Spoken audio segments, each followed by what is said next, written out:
Әбділда Тәжібаевтың толағай әдеби ертегісі. Қазақ ауыз әдебиетіндегі батырлық ертегілер дәстүрінің жаңаша көркемдікпен жалғастырған туынды.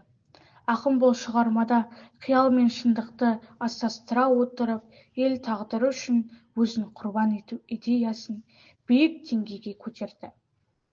Шығарманың басты ерекшелігі балалық тазалық пен алыптық күштің, аналық мейірім мен отаншылдық рухтың біртұтас бейнеге айналуы. Толағай жай ғана батыр емес, халықтың үміті, елдің жанашыры ретінде суреттеледі. Ертеде ертіс бойында мекендеген, ел ішінде аты шыққан мерген, саржан мен ақылдыда көрікті Айсұлу өмір сүреді. Олардың көптен күткен ұлы дүниеге келіп, елдің батасымен Толағай аталады. Бала күннен ерекше күш иесі болып өскен Толағайдың алыптығы өте ерте байқалады. Ол жас болса да, әкесін ажалдан құтқарып, жолбарысты жеңетін қайрат көрсетеді. Жылдар өте ел басына ауыр қасірет туады. Жаңбыр жаумай, жер қурап, халық аштық пен жоқшылыққа душар болады. Елдің күйзелісін көрген Толағай жұртты аман алып қалуды ойлайды. Анасының айтуымен жауын-шашыны мол Тарбағатай тауына аттанып, сол тауды тұтас көтеріп әкелуге бел буады. Көңілі сүйген бір шатқалды ұзақ ырғап бөліп алды.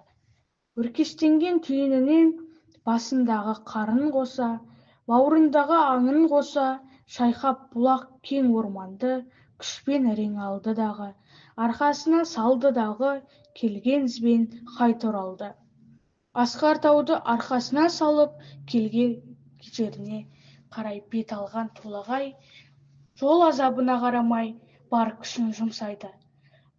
Ақыры елге жеткен, жаңбыр жауып, жер бусанып, халық аман қалады.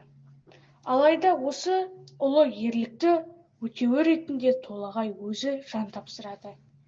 Ел үшін жанын қиған баланың ерлігі мәңгілікке айналып, тауда Толағай аталып кетеді.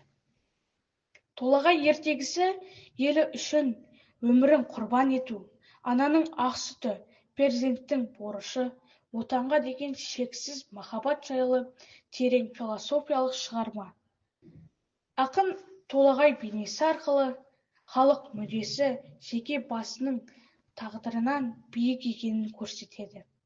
Бұл туынды оқырманды ерлікке, жанашырлыққа, елге қызмет етуге үндейді.